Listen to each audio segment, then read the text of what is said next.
Terrapins. What you probably don't know is that it also has one of the best women's lacrosse teams in the country.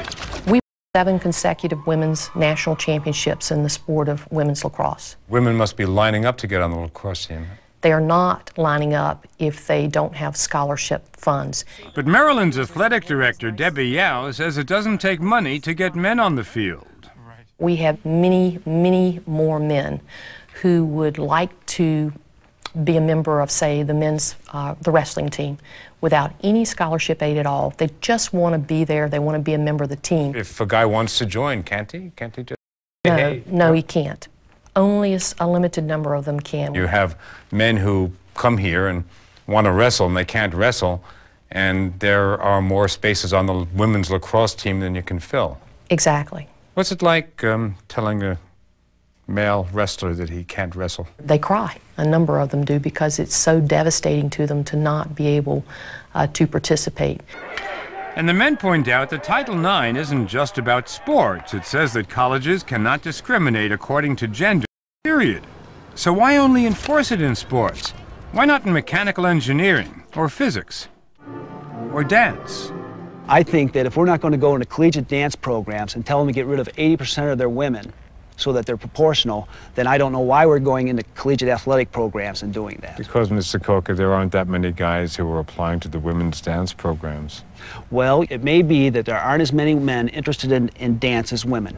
But you know what else is a possibility? There might not be as many women interested in athletics as there are men.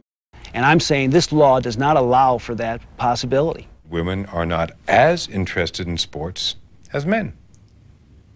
Buy it? You know, I find that argument as insulting as when, they used to say, women really aren't interested in owning property. Women really aren't interested in voting, right? They said it with a straight face, and they meant it. You know, men never had to prove that they were interested in athletics. Why do we have to? Where does the double standard come from? Wherever it comes from, even after 30 years of Title IX, most schools are still not in compliance. The Department of Education is continuing to try to change that. And at Arizona State University, it got results. Arizona State put more female athletes on teams, and they built new facilities. A soccer field and this $3 million softball stadium just for the women. Associate Athletic Director Sandy Hatfield Clubb took us on a tour. Is it a gift from Title IX? It is part of Title IX. It's part of our Title IX compliance. Yes, it is.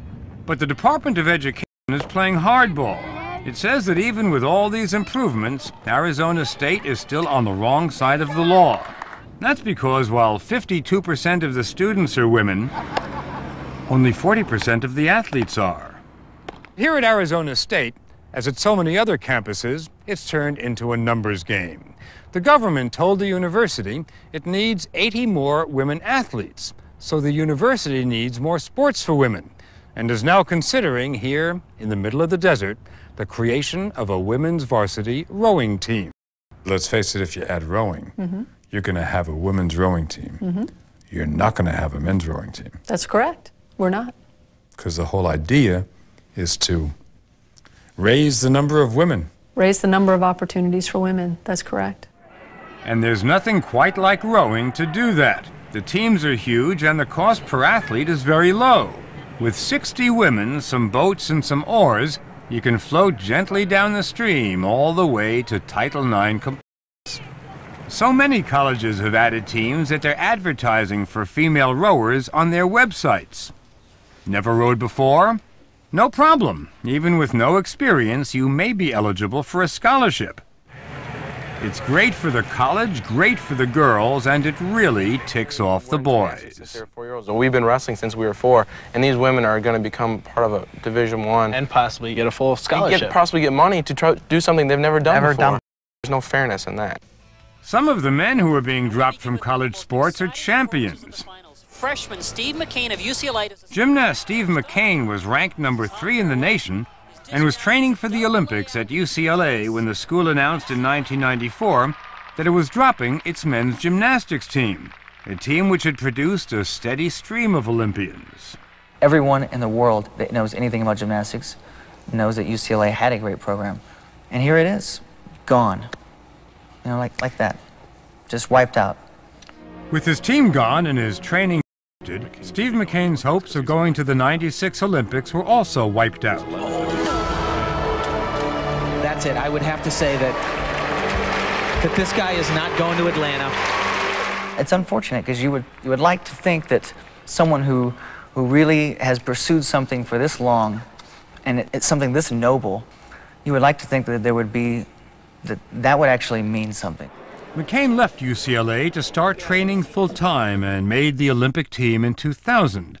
But he says he's worried about future Olympic chances. Most of the sports that have been dropped by colleges are men's Olympic sports. And as we said, a group of male coaches led by the wrestlers is suing the government, claiming that Title IX is encouraging sexual discrimination against men. We now open the first hearing of the Secretary's Commission on Opportunity in Athletics. In response to the lawsuit, the government has set up a commission to study Title IX and consider making changes. But some of the women we spoke to are afraid that the commission might swing the pendulum back and knock them off the field once again. So you think the commission is a serious threat? I think it's an enormous threat to all the gains that women have made in sports over the last 30 years. Some people say that what you're really out to do is destroy Title IX. I think I'm trying to enforce Title IX because it says don't discriminate on the basis of sex. Well, when you're telling males to clean up their locker because they're male, because we have too many of you, boy, if that's not discrimination on the basis of sex, I don't know what is. The government recently concluded a series of town hall meetings across the country to get a sense of how people think Title IX is working. Early next year, it'll make recommendations on whether or not to change the law.